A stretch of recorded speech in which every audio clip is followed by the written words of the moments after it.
Today we have the 2018 Volvo V60. This vehicle has done just over 76,000 miles. It has a manual transmission and a diesel fuel type.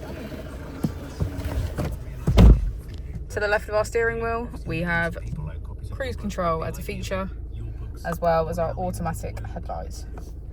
To the right, we have voice control. On the first page of our screen, we have our applications. This is where we can find our download center, driver performance, and vehicle status.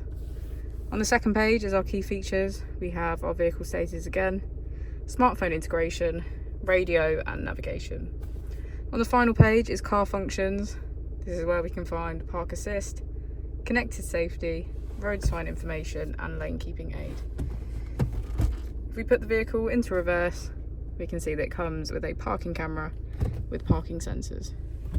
If we press our drive mode button, we can switch between our 3 different driving modes: eco for efficient drive, comfort for everyday use, and dynamic for high performance.